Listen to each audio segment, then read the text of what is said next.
Kia ora and welcome back to B2B Inspired. I'm joined today by someone who I've just found out is actually a close neighbour of mine here in the sunny Bay of Plenty. Hadleigh Ford from SwipedOn joins us today. He's the founder of a business called SwipedOn, which if you've ever signed into a workplace, you may have come across.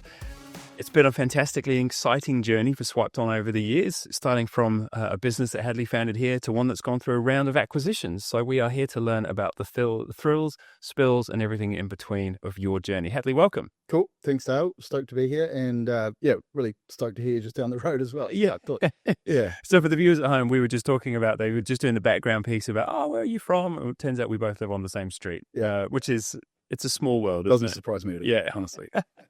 So tell us a little bit first and foremost about you. We'll get into the details of SwipedOn and the journey that it went through, but it's always interesting to kind of get to know the person behind the story. So take us through your journey, because it's been pretty mixed and colourful. Right? Yeah, not a typical SaaS founder's journey, that's for sure. I trained to work at sea, so went to sea when I was 17 and trained as a cadet on container ships, and then in fact, I remember my 18th birthday, we were going through the Suez Canal, so not really a typical kind of... That is not a metaphor, is it? No, but it could be. And and did a number of years on container ships, worked on cruise ships, got my officer's license, and then worked on super yachts for a while too, and also got my captain's license in between, so you kind of go through those progressions, which is a lot of years and a lot of toil. Yeah. So you go from... starting the career in this whole environment where you're moving a big heavy object that turns slowly, to then SaaS world, which is where everything kind of flips on a dime. It flips on a dime early on, but as the SaaS business grows, it probably is a heavy object. It's the X-Wall to turn from time to time, but absolutely. And I failed to mention as well, at the end of my super yacht career, I worked as a harbour pilot as well, which was more, I was bringing in big tankers, container ships, and that was quite a challenge, but yeah. So take me through the bridge that goes from that, bringing enormous ships into port to workplace sign-in. Yeah. What happened there? What was the gap? Yeah, great. I think like most startup businesses, it was an idea born in frustration. So the last super yacht I was on, that was, I'd say 2011, 100 million euro super yacht being built in Germany and it was for an oligarch actually. I think he still owns it. It's probably sanctioned right now. But we were building that and had to order everything from like helicopter equipment through to cleaning. It was just wild, everything we were bringing in. And one of the last things I brought on was a visitor book. Okay. And I was like, well, this 100 million euro super yacht, and we've just got a really cruddy looking visitor book. And so that was kind of where the idea came from. Okay. I did nothing about it at the time. I just thought, another cool idea to add. And I'm kind of one of those guys that things pop in and easily leave my head as well at the same time. And came back to New Zealand and worked as a harbour pilot, which was week on, week off. Mm-hmm. Spent a few years doing that. And in my time off, I thought, gosh, I really must do something. And that was where, I guess, SwipedOn started. Yeah. Wow. Yeah. And take us through, how did you go from the idea that had been in your head to week on, week off, kind of having a bit more time to think about it? Yeah. How did you take the first step and what was it? It was Google.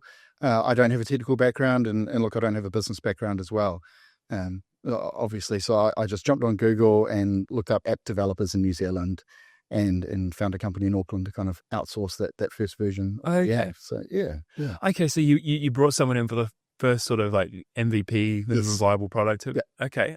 Yeah, not that I knew what MVP was, but I none of those terms or even software as a service or the SaaS world in itself, it was so foreign, which was quite cool because maybe if you knew a lot more, you probably wouldn't have started it, like how challenging it could be. So, I guess there's almost a sort of element in there of, I don't want to, don't take this the wrong way, but like ignorance being bliss, Totally. If you had have, put it this way, if you'd gone through all the things that you've learned since you started the business, would you have gone back and started it again would be an interesting thing to explore. Exactly. No, I was so naive. It was fantastic. And the first few years, it wasn't an absolute success from the start as well. Yeah. And then I would say a year in, even 2 years in, I was like, oh, what was the point of this? I could have easily given up, and I definitely thought about it.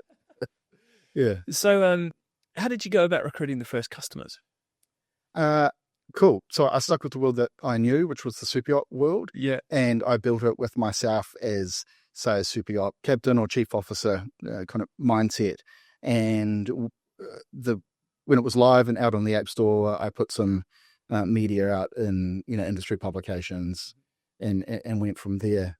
What I failed to realize, which was a great failure, a really good learning lesson, is that it could have been in every business in the world. So I built it for super yachts, and then holy heck, it can go to any school, any organization, any business.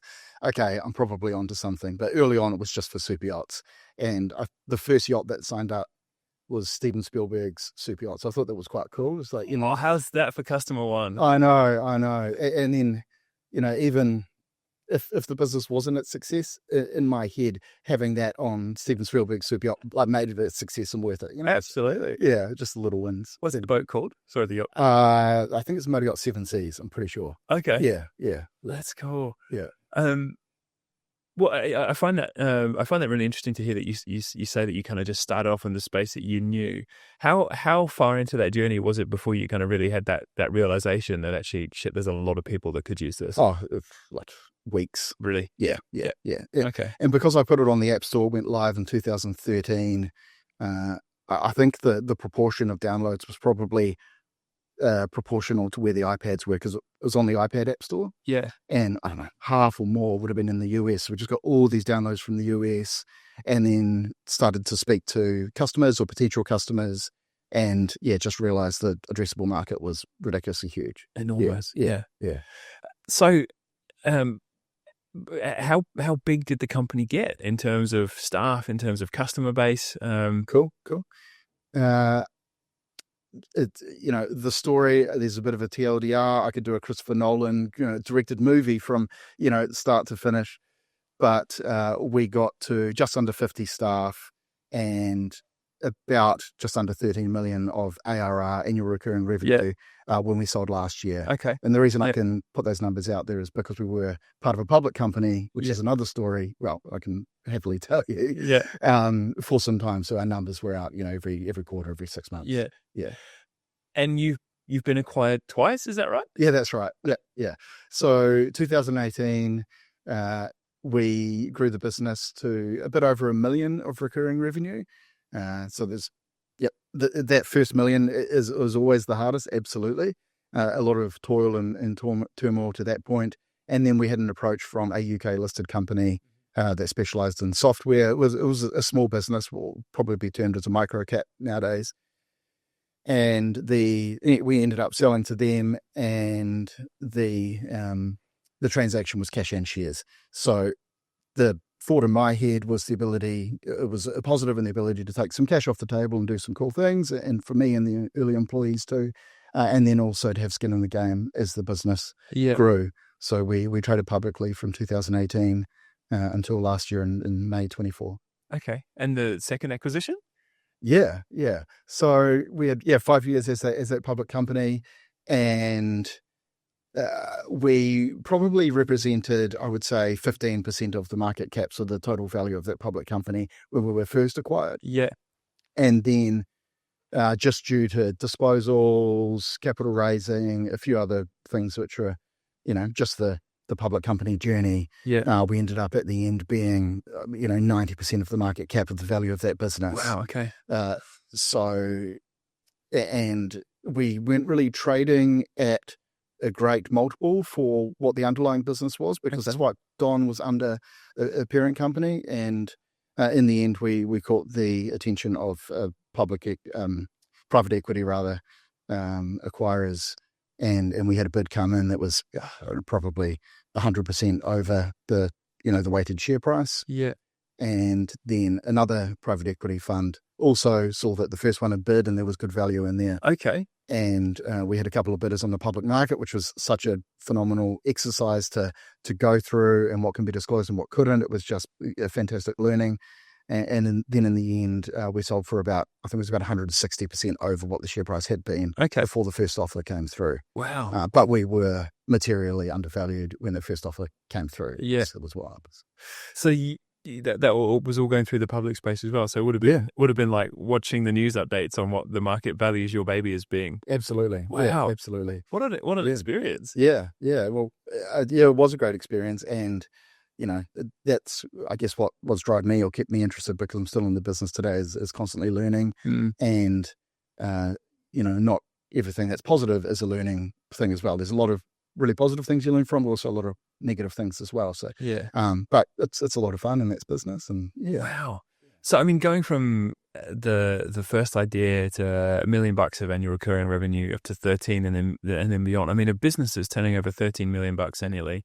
That's a wildly different beast to what you started off with, right? Yeah. I mean, absolutely. when you use the analogy, eventually they become these things that move slowly. I can see what you're saying there. What have been for you personally, what have been the biggest learning curves along that journey of going from a startup to actually this pretty significant business? Great question. I guess I never came into starting the business or the entrepreneurial journey backing myself and knowing that I could do it. I thought, look, I'll give it a go. Yeah. And then, coming from pilotage and no tech experience, no commercial experience, I was like, actually, I can do this. I can pick it up. And then I just really had that mentality all the way through, from as we were selling the first time, and then being within a public company as an executive, and, we've got shareholder meets and all of that. I think, oh gosh, okay, I can actually do this. So I guess learning that self-confidence, and also learning that, if you try hard enough, you can actually do these things. So, and scaling out the businesses, and also getting good people around you as well, because, maybe you could manage it to 1 million, but you can't do everything at 13 or 30 or 100 million, that's for sure. So I'm building out those executive functions. It's quite interesting. I mean, when we talk to a lot of guests in the past, we've had quite a few marketers come through the podcast, and this whole sense of imposter syndrome tends to be rife certainly within the marketing skill set. There's this constant feeling of not enoughness. How did you kind of navigate that as you're working in this wild new frontier that you didn't actually have the background in, but you're kind of making biting chunks out of this new space? How did you go with feeling comfortable in your own skin in that space? Yeah, again, really good. For me personally, I would say we had quite good directors early on, and good mentors around me in the business, and they really affirmed how well we were doing. Okay. We would often, I'd hear things like, you're operating like a business 10 times this size, whether it was the reporting that you're doing, or the metrics, or the way, meetings are conducted. So I had independent feedback that I was doing a really good job, and then that kind of builds off that. But in the early days, when it's just you and a couple of other people scrapping around, you're flying below the seat of your pants, that's for sure. Yeah. What's been the highest moment, and what's been the lowest moment? Cool. Okay. The highest moment, it has to be both of the acquisitions. Yeah. They were awesome. They're so monumental in the history and the life of the business. The lowest moment, I mean, this probably gets a little bit deep, but I'll probably be, I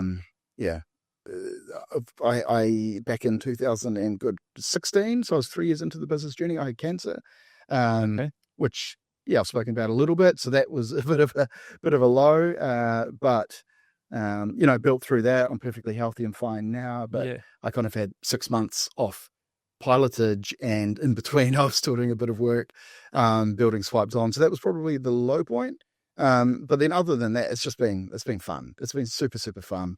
And I always say, I wouldn't be here if I didn't enjoy it and I wasn't growing, and absolutely still enjoying it, loving the team, and growing personally and professionally. So not a lot of lows, but I'd be remiss if I didn't mention that one. Yeah, I mean, to dust yourself off after that, and early in the journey as well, when you kind of, you're in it and you're building it, but it's like it's still in that infancy stage. It would have been very easy to have just, washed your hands and said, "Cool, that's enough." But big time. yeah, hats off for seeing it through. And it was obviously paid off, right? Yeah, no, it really has. And I guess in a way that probably rolls into future decisions around timing for acquisitions and all of that. You wanted to kind of, make sure it all worked out for the family and all that. But I had good people around me, and I'm not the only business owner to go through, a bit of crap, and but we all kind of get through the other side. So I like your humility in that. Yeah.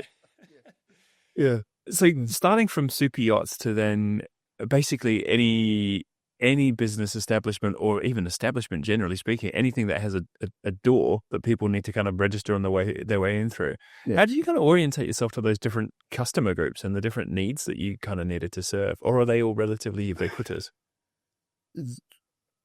To a degree, but no, we definitely did segment out. So by use case as well. So SwipedOn specifically caters for visitors, contractors, and also employees as well. And actually our very first version, because on super yachts you need to know where the crew are, we had employee in and out. But by and large, the biggest global need is for visitors in and out, because not everyone has an employee in out board in a business, but we facilitated that.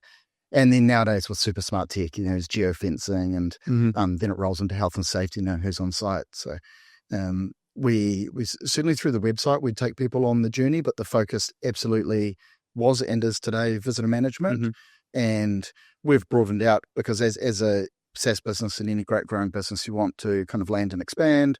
So we do things like desk booking, car park booking. You can, do catering, deliveries. There's all sorts of kind of, add-on things. But that we start out with visitor, and then we split people into, I guess, those use cases. And we've also verticalized as well, because the great thing about the business is that it's selling to every single industry in the world. But the bad thing about the business is that we sell to every industry in the world. We're trying to do that. So we have a number of verticals that we'll drop into sectors. So as an example, someone hits the website, they'll see transport and logistics, click on that, and then all of a sudden there's a case study from DHL. And then from there we're speaking their language. So how important have you found that piece about making sure that you've got proof and that you can use examples of people using the system well into success to secure new clients? Really important. So videos, testimonials, case studies, it's just that extra layer. And in the early days, SwipedOn was very transactional. So you'd come through and it's, $20-$30 a month, and click a button and off you go. And we'd have a little bit of customer support to help. And then we shifted up towards mid-market. So we never enterprise software, but definitely into mid-market.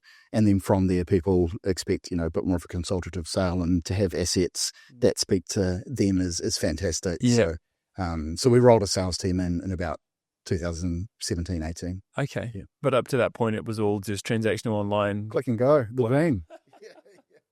Wow. And so whereabouts is the sales team now? Are they based here in New Zealand, over in the US, or where's the bulk of the sales force? Yeah, great question. The bulk of the sales force is, I would say, the US, UK. What we've done with the business is we've broken it into, I guess, 3 distinct areas, and it rolls back to my world. Even at sea, you have 3 watches on ships, kind of 8 hours each. Okay. And then so we pass from New Zealand to the UK, and then through to the US. So we've got satellite teams for sales and support in each of those regions.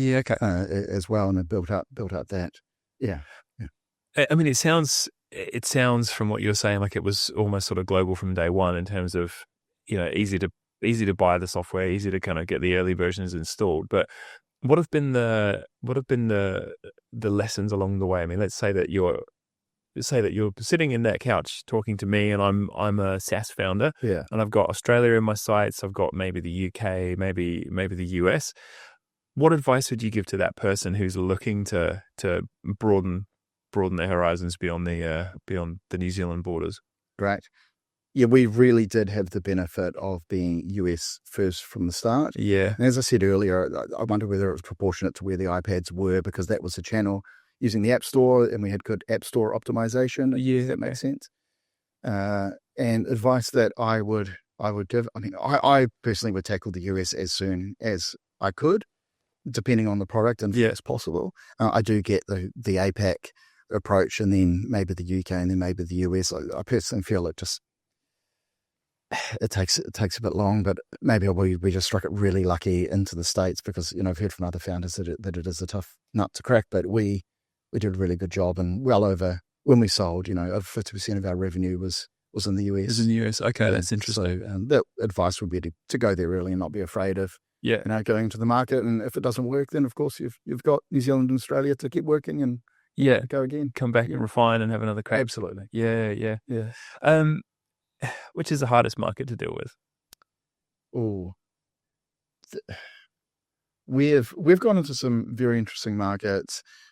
We've localized the product even into Korean, and we're even in Taiwan and in Germany, and we've gone for some select markets that we thought the product would work in, with like higher GDP and, good compliance needs.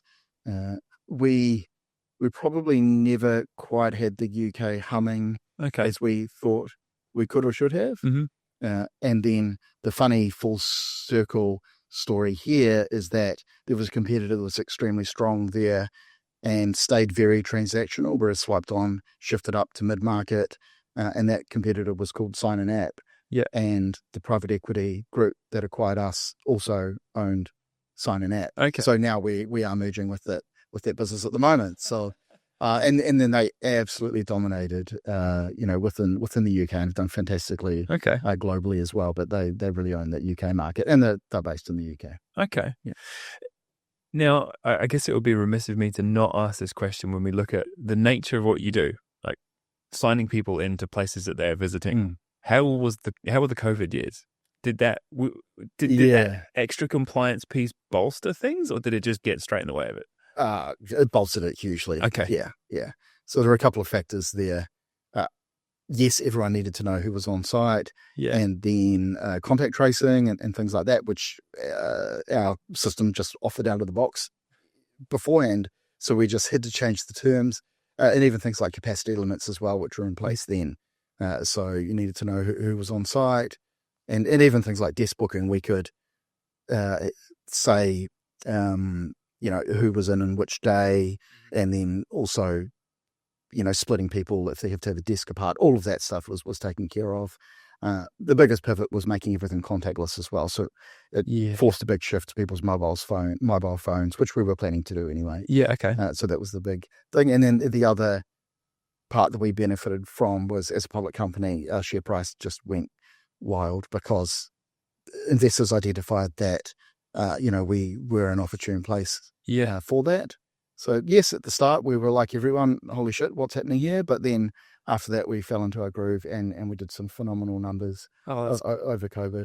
That's awesome. Yeah. It's actually great to hear, when you look back on that period of time, there were so many businesses that struggled. So to actually hear one that, rode the wave of that and it was good for you, it's like, that's great. Yeah. Celebrate that. No, absolutely. And we do. I mean, the other part of it is we went very wide and tangential, and a lot of them weren't our perfect customers. So a year or two down the track, and this is all public record, our churn went up at that time which is our customers leaving us, because we ended up having, beauty parlors, or we even had like kebab shops signing up, or basketball stadiums. So, there was a counter to that blessing. Yeah.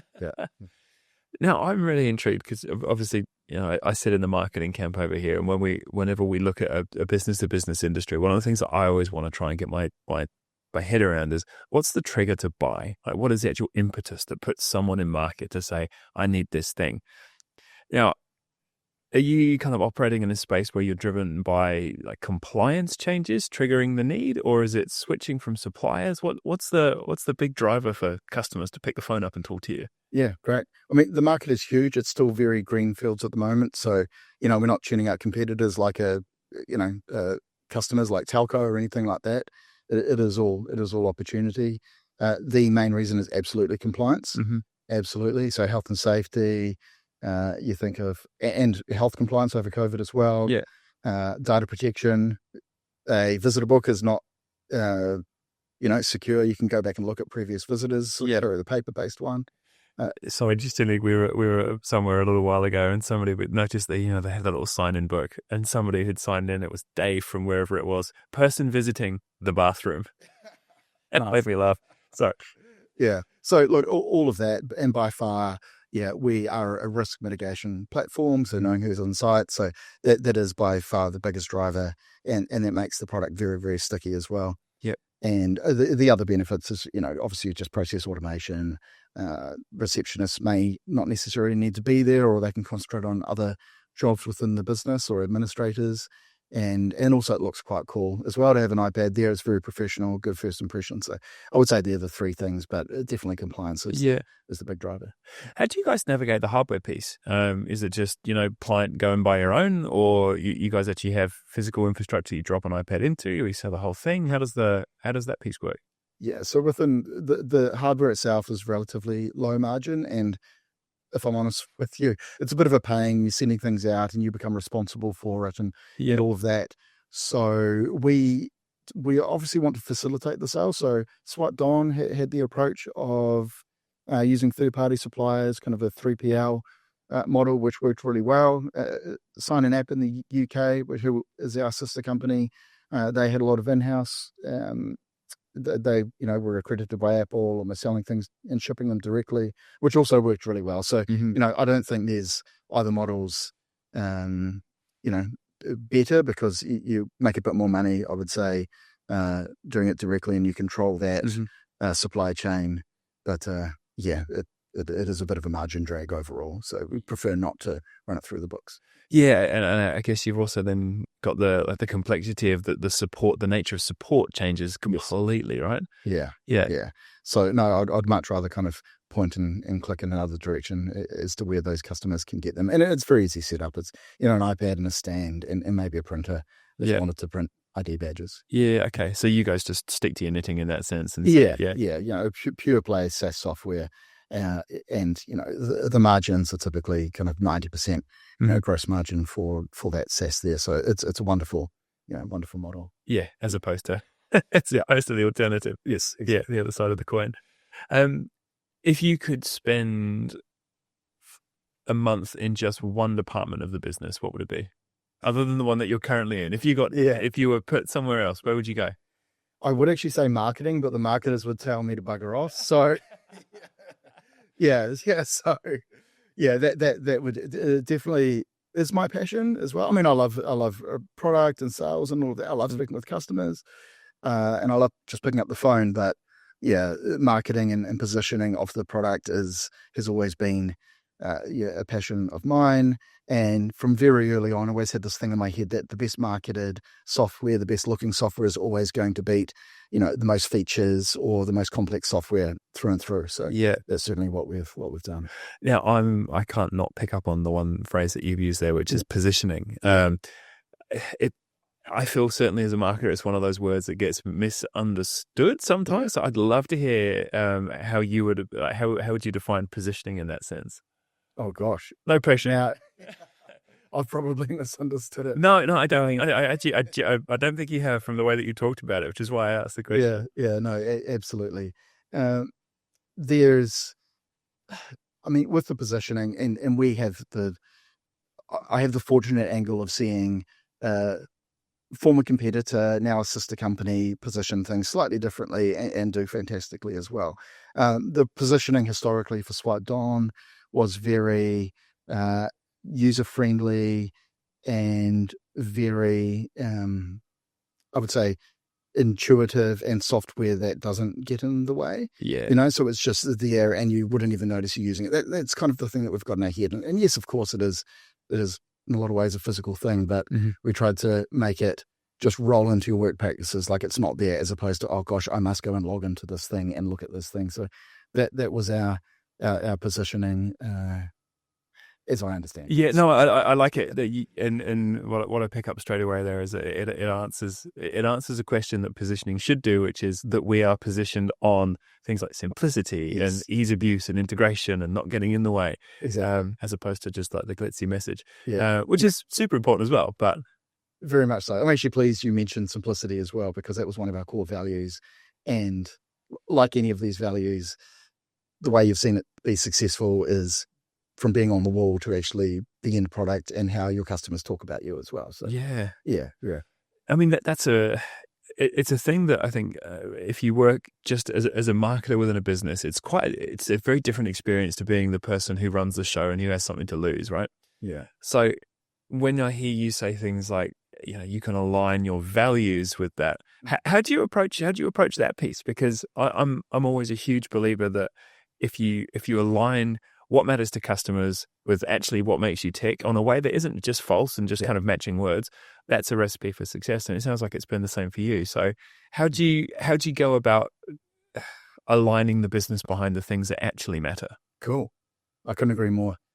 The way that we did it, and this might help explain the question, is that the early founding team, there might have been 8 of us or so, we realized we had no values first off. So it was just whatever we thought was cool or what we should do. So, okay, we need to do these values. Let's get all 8 of us. We'll run an exercise that overnight, let's go and think about our personal values, how we operate as individuals, write them down, and we'll come back the next day. So we all went off, did this exercise, put them down on a boardroom table, just privately. And then we looked at them afterwards and all the commonalities. Yeah. And there were things like, trust and sense of humor and, whatever else. And then we looked to roll them back into a business sense. So the end was values in the business, which actually reflected us as individuals. That was the early team. And as we've hired, those new hires that came in, reflected, had similar values. And and by and large, we managed to keep them. The one thing I would say is don't be afraid to change values as the business change or as you need to, but I would say 70% stuck all the way through. Mm-hmm. And how'd you go now with a much bigger team, kind of keeping people aligned to values? I mean, presumably you talked about the recruitment piece. Part of it is filtering people on the way in. Yes. But then on a day-to-day, a week-to-week basis, how'd you kind of make sure that the business is sticking to it? Yeah. I mean, that really is a question for the ages. We're also kind of mid this acquisition and merger phase, and values, of course, roll through from parent companies. So there is a change there. Obviously, reiterating them where we can. And when decisions are made, I think it's really important that team members refer back to those values, whether it's a product decision, hiring decision, and then that just helps reinforce it. As opposed to just sticking them on the wall and not mentioning them again. So I really like that idea actually of when you are making decisions, refer back to explain why you made that decision, help people understand that we made this decision based on simplicity, and that's why we've decided not to do the whiz bang thing over there that we talked about. Exactly. That makes a lot of good sense. Yeah, it's quite a proud moment when you hear team members talk about that as well, because you've set the sales, and then they've kind of reinforced it as opposed to a founder or CEO or whomever just harping on. Everyone rolls their eyes. So yeah. So you've kind of really embedded things in when it's kind of coming for life for itself. How have you found that transition from founder to leader of quite a big group of people? What's been the leadership lessons? What have been the leadership lessons? Oh goodness, I'm still learning today. I think I'm always very, very positive as an individual, always see the glass half full opportunities. And when I was the sole CEO of the business pre-acquisition, it was really cool. Got to make decisions and stick with them, and got to change my mind when things change and also back that.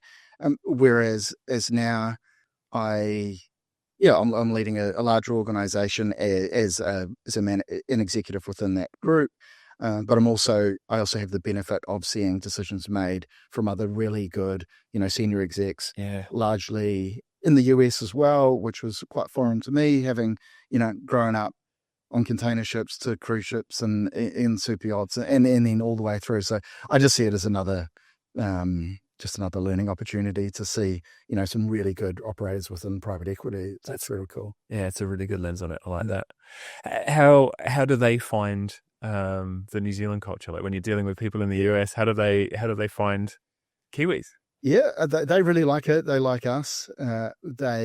Some direct feedback I've had is that we are both laid back and ambitious. Not laid back and not ambitious. We want to absolutely, own the market and do some, phenomenal things, but still have a bit more of a relaxed attitude in getting there. So I don't think the two are exactly counter. So that was the feedback that I and we have had, and we've got a really good team here. And I guess testament to that is that a lot of the senior team with the New Zealand have taken very senior roles within the global organisation. Yeah, that's cool. So no, I think they really like us, and it's always interesting to kind of get the gauge of what it looks like on the other side. I'm from the UK originally, and I've gravitated to New Zealand, and I love a lot about what New Zealand kind of stands for. But to hear how it's resonated from other key markets is always an interesting one. No, exactly, and in a way, you're kind of reading the tea leaves because how do you like us? How we do? It's one of those tough ones. But I've heard a few bit of secondhand feedback, so it's really good. Oh, that's cool. That's cool. Well, we are getting surprisingly close for time here, which blows my mind because it feels like it's been moments. But one thing that I would really like to unpick with you is if you were to give yourself advice back in 2011, 2012, way back then, from what you've learned now, what would that advice be? Oh, it's actually really easy. I don't have to think too much about this one. It would be to back myself. And just to keep going, and to now I can sit here and say the opportunity is massive and all of that. I don't think I realized how big the world was back then, and how de-risked our business model was. Okay. So I probably would have just carried it a bit further myself before initially selling, but it's all good, and I've learned a ton. It's been a great journey, but I would just back myself more in from an earlier spot. I think that's a great piece of advice, for anyone in business. Confidence is one of those things that it makes such a profound impact on how far you can go and how you feel along the way, right? Yeah. I mean, it's one of the things that we hear with New Zealand businesses as well. Often when they're pitching overseas, they'll go and talk to people in the US, and they'll be in a room full of potential investors, and the investors say, "Oh, so we hear you're amazing at what you do," and they're like, "Oh yeah, we're pretty good. All right. We do all right." Knock yourself. I know. I mean, even from when I started the business, there was one that came about 6 months or a year later, and last valuation, granted that was in 2021 or two, was over $1 billion for that business, and we were on parallel paths. Wow. I'm like, well, okay. I mean, this is the US and Silicon Valley and all of that, but the opportunity's there, and and we see it now, and we're grasping it for sure. Oh, good luck in getting there. You feel like the type of person who deserves the success. I won't lie. I really, really like that. So one last parting question. Is there any recommendations that you would give on things to learn, things to read, things to listen to? Like, what's a good source of information for someone who's in your shoes, building something, trying to scale it? Cool. There are two things. I love podcasts, but the irony of sitting on one now, I just constantly listening to them, whether it's mowing the lawns or in the car commute, and I think they're just phenomenal. And the other thing is, there's a book, a business book about Ernest Shackleton's journey, which I actually found really, really good. Okay. I think it's called Shackleton's Journey, but and all the lessons from what he did, which is just wild if you're across that story, and the leadership lessons and the survivorship lessons and all of that. I found that really good to kind of translate. I mean, not that what I'm doing in any way, shape or form compares to that, but they do roll that back into business lessons. I think it's The Shackleton Way, actually, might be the name of it, but it was a phenomenal book, and I kind of have it in my drawer and refer to it kind of as and when. Okay. I'll just take that one on my reading list. Hopefully no one's frozen to death in your business. Everyone survived. Oh no, spoiler alert for that one. But and plus, like, training as a ship's captain as well, and he had that maritime background, so there's probably a bit of similarity in the background, which I think is quite cool. So. Oh, that's awesome. I love that. Yeah. Well, so for the listeners at home, pop that one on your list of things to read. And Hadleigh, thank you so much. It's been a really enjoyable conversation. Really appreciate it. Loved it. Thank you.